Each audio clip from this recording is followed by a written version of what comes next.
Hey everybody, this is Professor Lillie, and excuse me, we are in week 4, and today, right now, I'm recording this. It's the morning of Super Bowl Sunday, and it's actually snowing pretty good outside right now. Um, and I wanted to get this video out to you. So this week, I'm gonna do this video in 2 parts. So first, I'm going to talk about just go over what the assignments are for this week, and I'm going to talk about the reading, and then I have a fairly long lecture, and the lecture is actually here available for you. It says Media Studies and Text Analysis Tools lecture, and it's here as a PDF for you to refer to. And it's fairly long though, so I'm going to, in the second half, excuse me, in this first video here, I'm going to start the lecture, and then at a certain point I'm going to cut it off just to make the video a little bit shorter, and then I'm going to separately record the second half of that PowerPoint lecture talking over it. So let's talk about just this week first. So this week there isn't anything due on Wednesday or Thursday. So both the two assignments for this week are due at the end of the week on Sunday, the 14th, and those two assignments are a quiz and an essay that you're going to turn in right here. So let's talk about the quiz first. So for the quiz, you need to have done a couple things. First, read this article here, A Beginner's Guide to Text Analysis. And let me talk about that real quick. So I've done some annotating just to let you know. I mean, in all honesty, you could probably start because he's kind of the author is Alan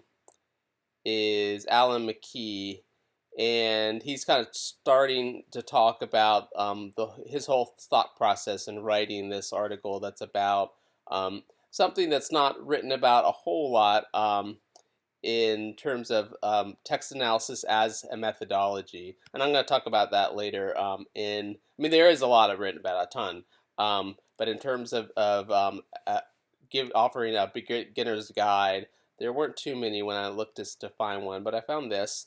And then later, so I would start at least with what is text analysis here, a couple pages in. And what I've done is I've annotated it. So several places in the text I've highlighted, and I've offered some comments. So those are, when you see, and not every time I highlighted something did I comment, but if you see a comment, it means that it's something in particular that I thought that you should pay attention to. And then I have a few comments here on the side. And I didn't do it so much in the latter half of the article, and that's just because he's just giving lots of examples of how to do text analysis. So those are very important to read. Okay, so that's the reading, and again, it's right here. And then the other thing you need to do is to watch, or rather, it's right here, is to watch my video. So this one and then the other one that's just focused on the second half of the PowerPoint presentation, which again is available for you to look at right here in PDF format. So the quiz will ask some questions from the reading, and then also some questions from my lecture in PowerPoint. And so the second thing, and again, you would want to do the essay also after doing the reading and watching my lecture series, and that is writing a essay with several question prompts, and it's called an essay because that's you're writing in Microsoft Word or whatever. But it's more so getting you to continue to think through how to do textual analysis and what pop culture is, and so it's not like a big it's not a research essay. So let me talk to you about that. So if you click on the link for turning it in, then you get all these question prompts. And so what I've asked you to do is to kind of start off with where you left off in week 3, which is thinking about monster theory. And so I've asked you to take the monster that you chose. So maybe you chose the mummy or vampires. I chose the dragons in Game of Thrones, and choose just one text. So in your analysis, I was asking you to think about the monster and several different texts, like what was, like, for example, Frankenstein. Is it's what, how many? It's like 130 years old, like, right, Frankenstein from the books. But then the movies and then the television type appearances have extended it even further.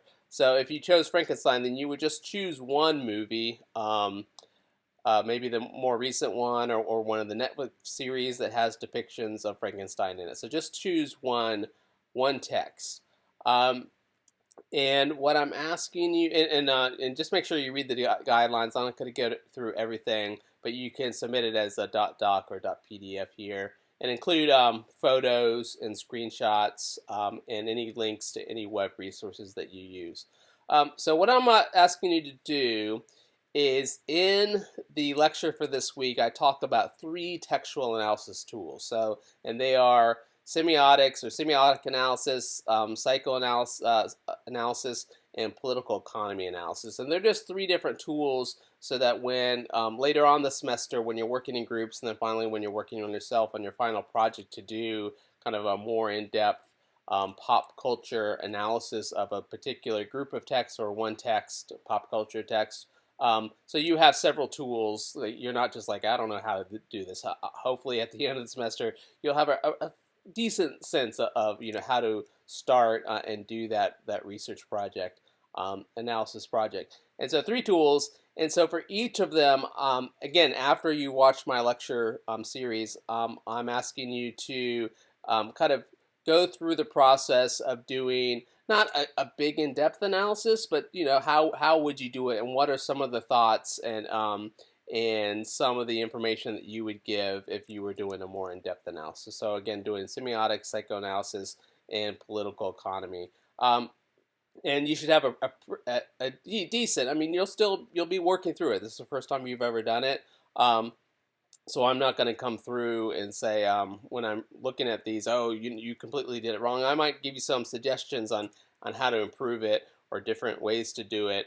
But this is more so going through all these prompts and doing a good faith effort in terms of how I'm going to be grading it. So less so me saying, oh, you did the semiotics completely wrong. I mean, I might give you some suggestions and feedback. But it's not a that type of assignment. So these 3 things, and so make sure you follow through all these prompts.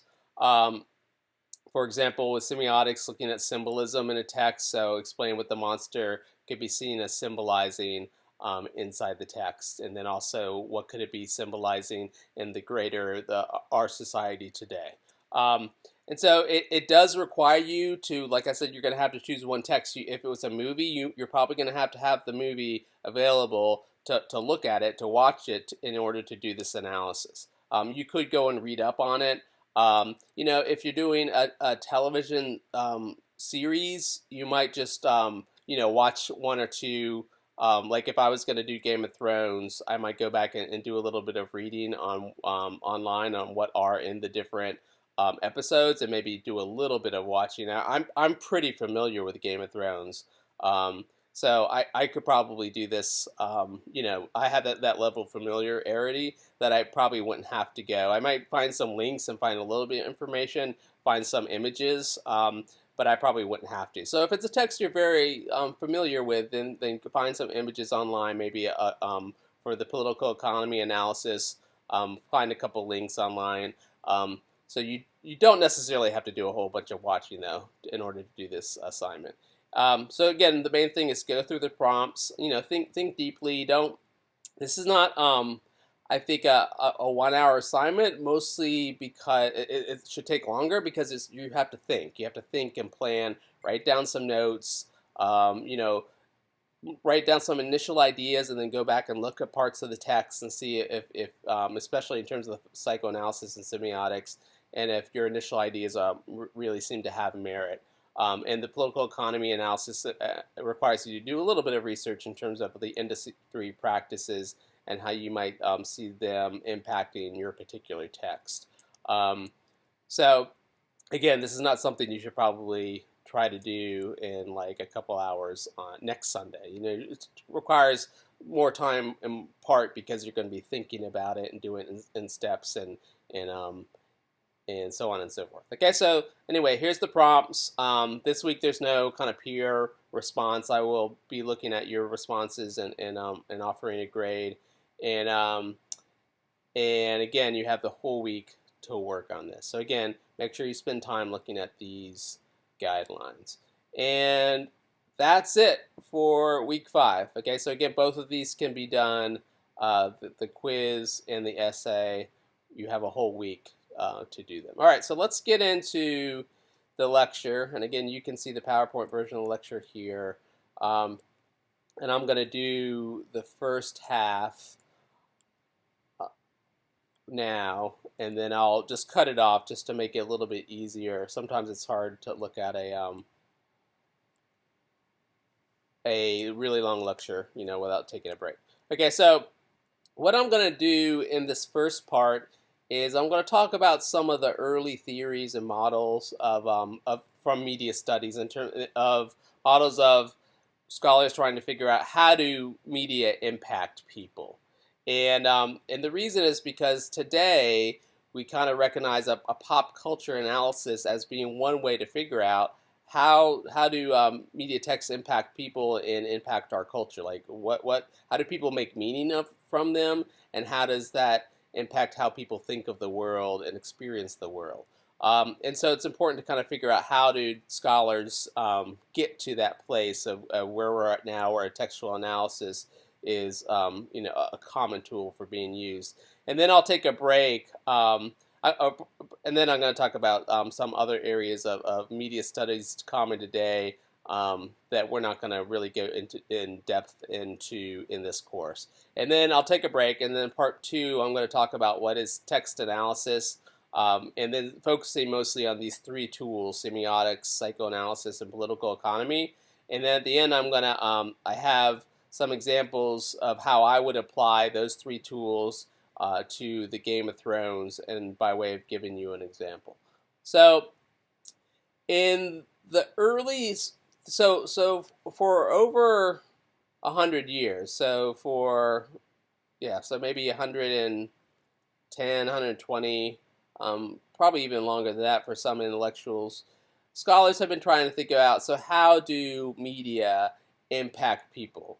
What do they get out of it, and how does it influence what they think and how they behave? And when researchers were really kind of more diligently and using research methods trying to figure that out, this would have been in the early 1990s, thinking about radio and film as mass communication technologies. Okay, so different than before, where newspapers and books would have been the main media technologies, and then photographs.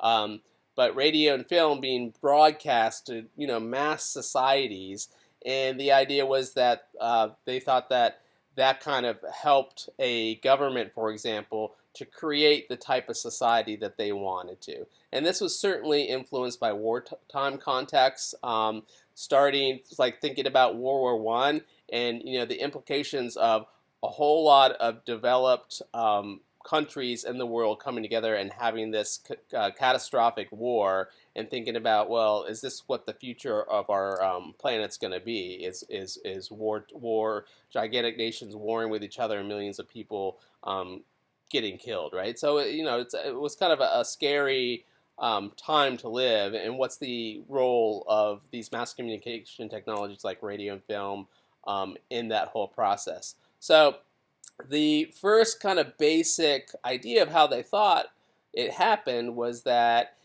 I create maybe a propaganda film, and I put it in movie theaters, maybe as a kind of like a little advertisement or a little early clip before the main feature, and then people see it. One of the examples of this was for if you wanted people to create what they call victory gardens. So if a lot of the agriculture has been switched to bring food to the front to soldiers, then you want people to who have the ability to make their own gardens and grow their own food and kind of, certain extent feed themselves, because those all the agriculture is no longer available for the common people, right? So we're going to send this message out of a film and say you should create victory gardens, and I'm going to put out that film. I might even go around and give like free seeds in neighborhoods. And what are people going to do? They're going to go do it, right? Because they saw the message and there's a direct effect. So they should watch it, and there should be a direct effect. They should change their behavior, and they should go do it. And that was kind of the early model of what they thought happened. And this is called the hypodermic needle model, or the magic bullet is another word for it. And again, so we have the mass media, and we're sending out the messages. They see the messages, and they change their behavior or their attitudes or their beliefs based on the media. So it's called a direct effect model.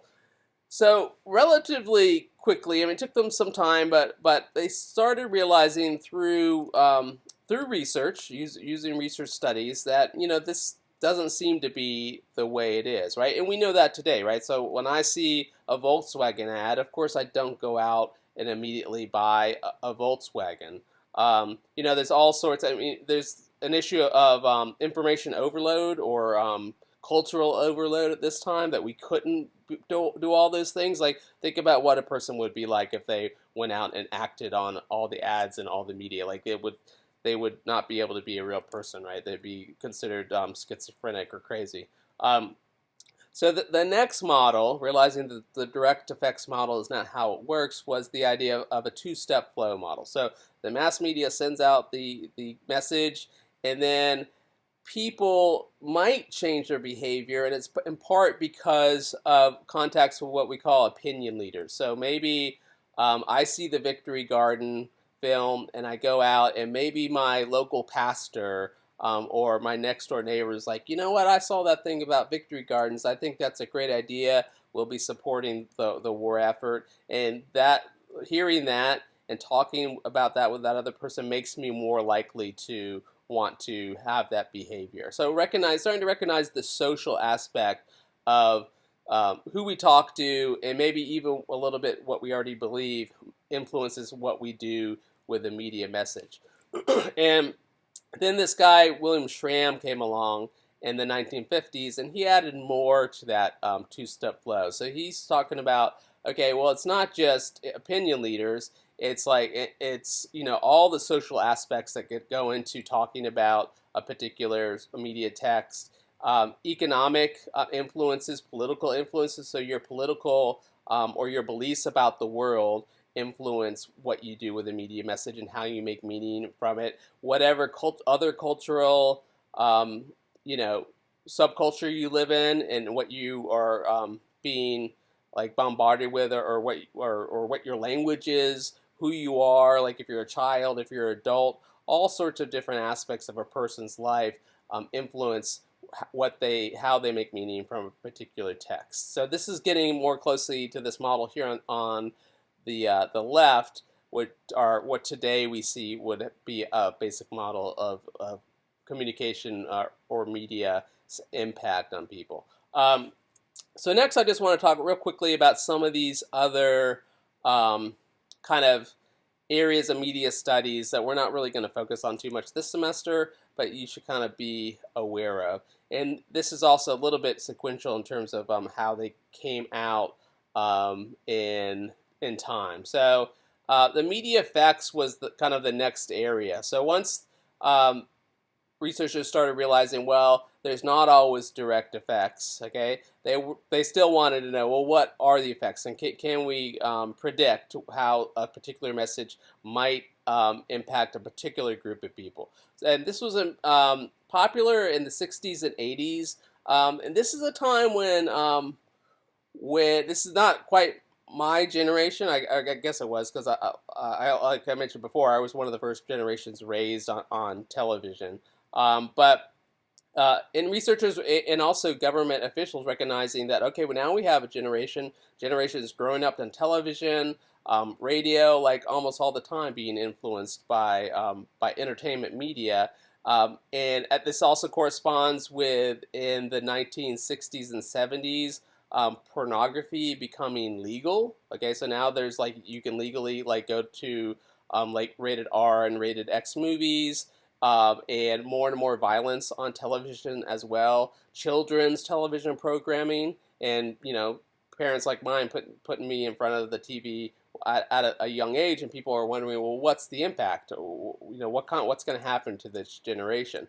And they use experimental methods. So I put this photo here. I should give bonus points if anyone knows what it is, but I guess since I'm doing a lecture, I'll tell you. So this is from the movie Clockwork Orange, and this guy was kind of it's a fictional movie, but like an infamous anarchist, and he and his buddies, um, like Proud Boys, almost today, like on steroids. They would go around and like every day beat up people and rob people, and they were kind of like fascist youth in a way in the movie, and so they finally capture him, and they're trying to out a new drug that they put in his eyeballs, and they show him all of these acts of violence. And supposedly this drug could show him or can make him realize how awful all this violence on television is.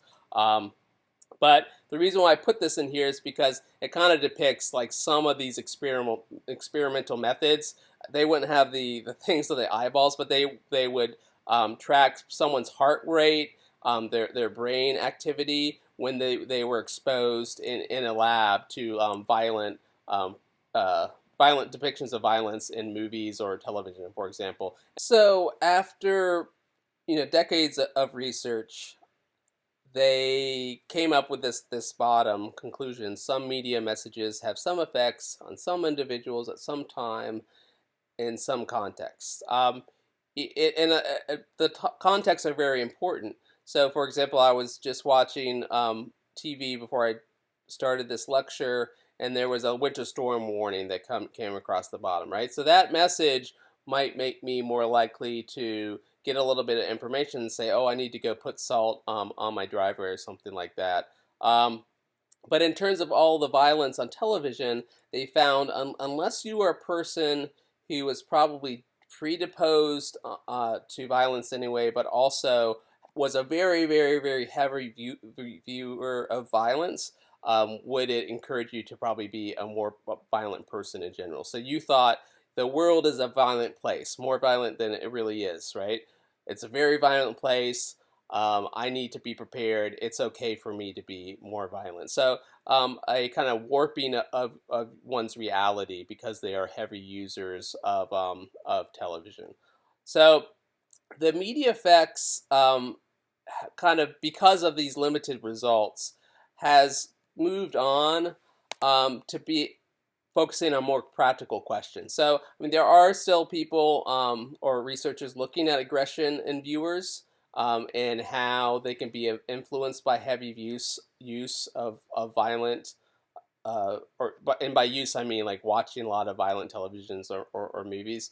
And it's also this third one here. There's still research being done because it has been shown that it does heavy use or watching of certain types of television can distort your perception of reality. So like in the example I said before is that they've shown that people who watch a lot of news and a lot of violent television think that the world is really more violent, and for example that there's more crime in society than there really is. So distorting perception of reality.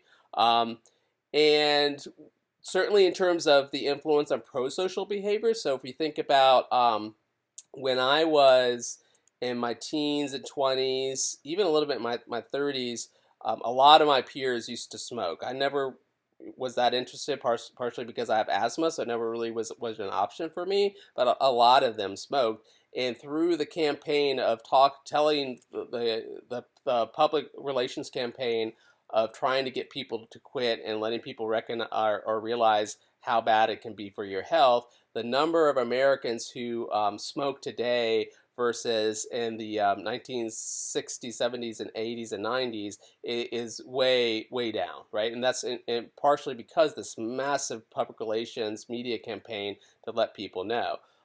So certainly there's been a lot of research on that because that has been fairly effective. I mean, there's other public relations campaigns that haven't been, like the war on drugs campaign was, considered a big failure.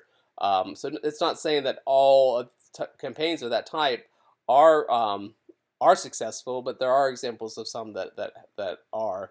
Um, Looking at more on cognitive and social development, so thinking about like educators thinking about how they can use media in those roles, and certainly health behaviors, like I just said. Um, okay, so another area of research that's a little bit more akin to what we're doing in textual analysis is uses and gratifications, and that's the idea where you know people are thinking, well, if we can't really say that there's a lot of direct effects of or media effects, direct effects on people's behaviors, let's just see how people are using media. And so the idea of uses and gratifications, this type of research would just sit down and observe people in the home and how are they using media, what are they doing, and thinking about also how it structures their live media use, but also how different groups of people and different individuals get different things out of it. So you might just get base entertainment. You might get, if you're living by yourself, then maybe you're getting kind of emotional needs met by watching television, like you don't feel lonely anymore.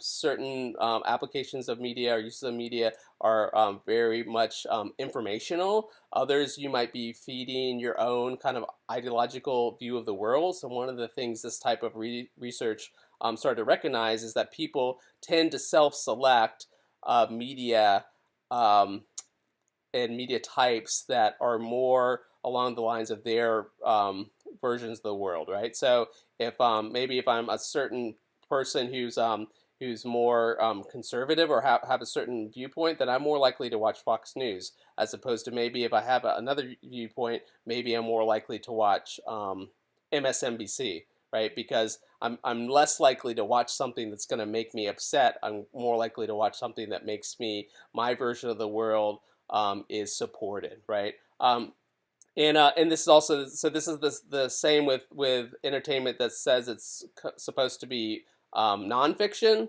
like news programs, but also for fiction. So I'm obviously I'm and I see this all the time in my own household, like where my daughter who's 11 and if we're going to watch something together, we have to really negotiate, right? Because there's certain types of shows that I am completely not interested in that she loves, and there's obviously certain things that I am interested in that she either aren't appropriate for her, but even if they didn't have any inappropriate content, they're designed for adults, right? So she would not get anything out of it and would not like it, right? So people self-select in terms of their identity and who they are in the world. Um, and I just mostly said all these different things. So lots of different types of, and these are the five main areas of gratification for audiences.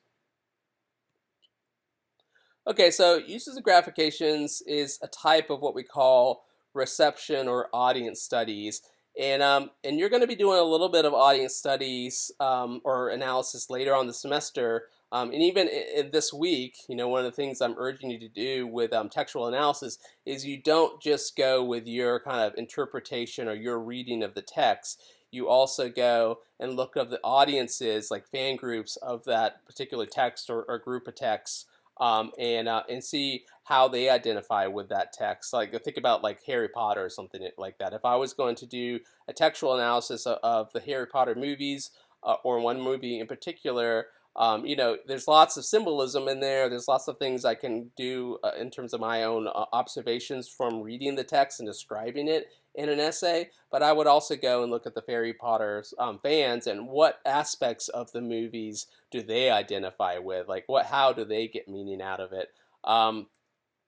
And one of the things that this area of research has helped, all researchers, and certainly applies to pop culture analysis, is that people are not passive, right? So with uses and gratifications, someone like with the Super Bowl tonight, if you're invested in it, you're going to be standing up and you're going to be yelling at it at the television. You're going to be talking with whoever you're even if you're talking with friends on your computer or whatever way, you're probably going to be interacting with people in certain types of way, like not passive at all, not just sitting there like a potato on the couch, like letting the media come at you. So people are not passive receivers; they're very active.